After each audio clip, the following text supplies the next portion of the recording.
Hi guys, Jo back here, mum of three, general crafter, but let's face it, this channel is mainly crochet, and that's what we are doing today. Now I'm currently in my kitchen after cleaning it and hiding from my children as we are still on half term, and well, we know how that video turned out last week.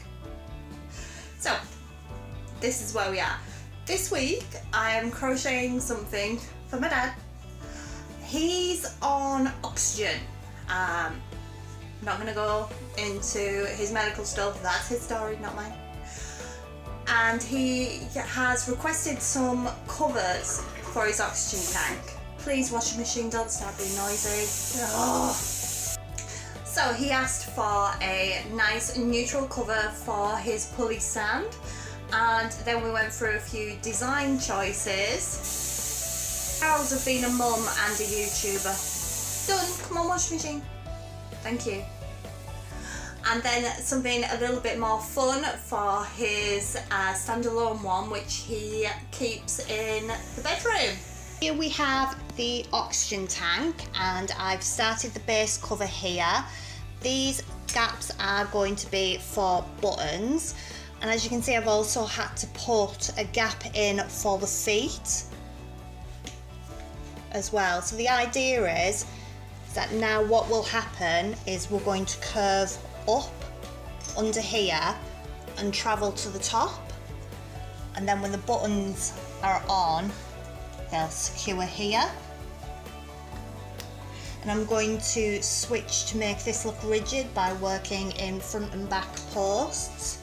I'm going to make it tall enough for this small section, but as it isn't completely straight, it'll give enough stretch to go over here, and obviously I'm going to have to leave some space for this handle bit here as well, but I'm going to figure that out as I'm just going to get the height first of it. Right, I didn't show you on camera, but when I was using the other design, there was just no way that I could fit it round, so instead of it being one solid tube with holes in it for the feet and the structure, instead I'm going to go with tabs instead. That'll go along the bottom and secure it up.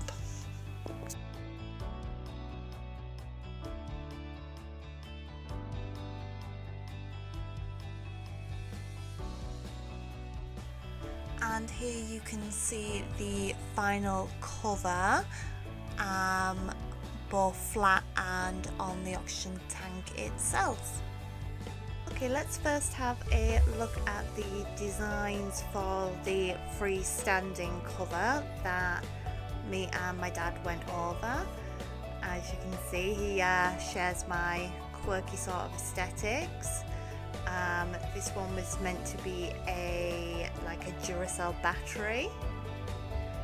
We have a pencil and a palm tree. The circles you can see were basically ports, so he can see the readouts on the oxygen tank itself, but we decided to move away from the holes to go for a toggle on the top so it could be closed at the top, and we did settle on a bowling pin design.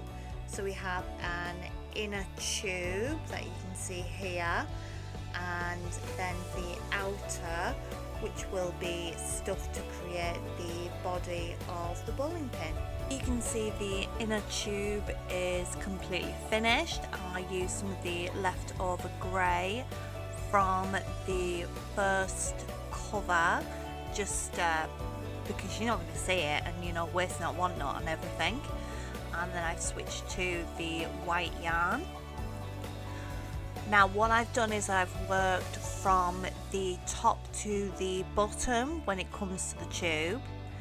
I'm now going to work in the back loops only and create the flat bottom of the bowling pin, and then it's going to be a case of working back up the inner tube but incorporating increases to get the correct shape of the bowling pin.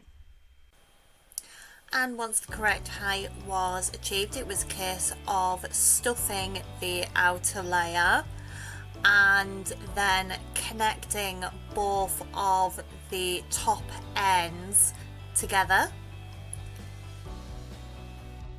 And here's an example of why you should always keep a track of any pieces that you create, because Twin 1 said this looked like the bottom of a mushroom, while Twin 2 thought it was a light bulb. And you know what? Both are correct. Onto the top part of the bowling pin. Now, for me, I did something that I don't always do. I actually plotted out each one of these rows before going into the bowling pin. So the work you're seeing now is actually off rounds that I had already planned out.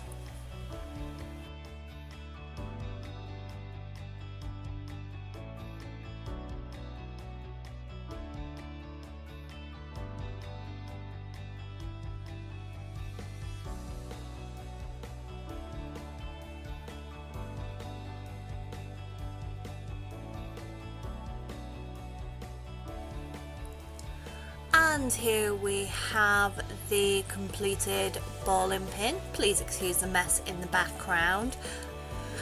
The top section here is open, and I'm going to use some toggles and some string to create the closing.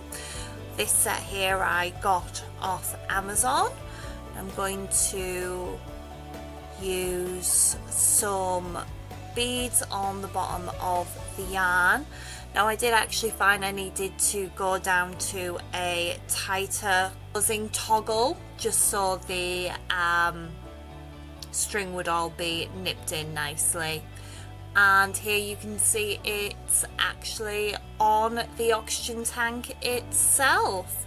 You can see the opening on the top, so my dad can adjust that any way he wants. And here are both of them together.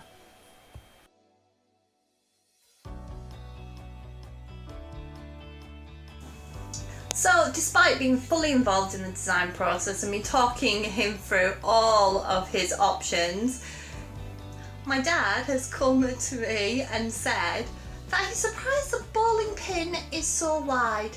He thought it would just be bowling pin colours and not shape.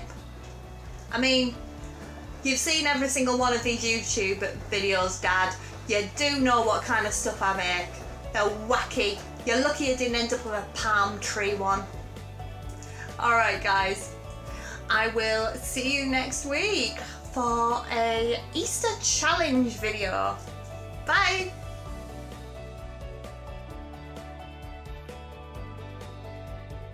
To drink. See, another parallel being a mum and a YouTuber. Now she's interrupting me because she wants a drink. It's disgraceful, I tell ya.